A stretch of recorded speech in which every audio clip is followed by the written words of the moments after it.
Hey guys, I'm Ezzy and welcome to this Quickstart guide for Mythic Seed of the Triumvirate. Seed is one of the old expansion dungeons in the Midnight Season 1 dungeon pool. The first boss is Zuraal the Ascended. To start with, tanks use a defensive for the tank buster Void Slash. When you get the arrow and circle on you from Decimate, run to the edge of the room to drop off the puddle there, and move out of the null palm cone. Most importantly, when Oozing Slam gets cast, slow, stun, and kill the ads that spawn before they reach the boss. Any that do will explode for damage on a group.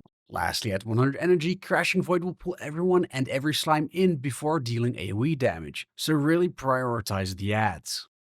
The second boss is Saprish. Don't spread out too much to make the mechanics easy to deal with. Shadewing will jump around to players and require interrupts for Dread Screech. Additionally, Void Bomb orbs will spawn close to you and you want them close together. Of course, don't stand in these. When you get the phase dash, circles on you, move so that the orbs are in your circles but no other players are. This will clear the bombs and any you fail to clear will explode on the group. Lastly, there's additional damage on the group to heal from rending Void and Shadow Pounds. The third boss is Viceroy Nezhar. Make sure you clear the trash in the room. To start with, interrupt Mind Blast. You'll need an interrupt rotation for this. And when the gates of the Abyss Circle spawn, don't send in the direction of the lines so you won't get hit by the orbs that shoot out. Next, Massive Void Infusion will deal damage to multiple players. And when Umbral Tentacles spawn, you need to kill them as quickly as you can. Lastly, at 100 energy, when you get pushed back by collapsing Void, quickly run to the boss in the middle of the room, and use a personal cooldown to reduce the damage you take.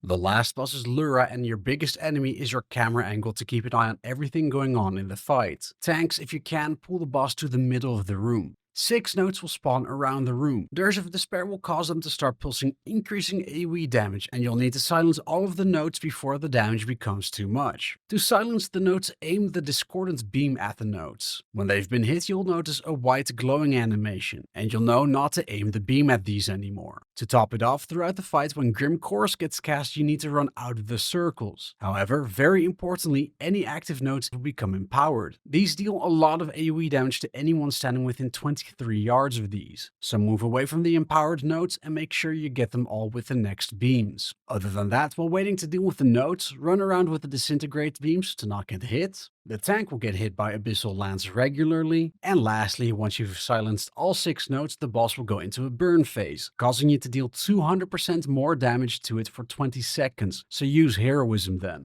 And that's all you need to know for the Seed of the Triumvirate bosses. If you liked this video, please like, subscribe, and share it with others. I would really appreciate it as it helps with the YouTube algorithm. If you'd like to support me more, you can also follow me over on Twitter, Blue Sky, and Twitch, all at BBMezzy. And lastly, I also have a community Discord linked in the description. For now, I'm Mezzy, and I'll see you again next time.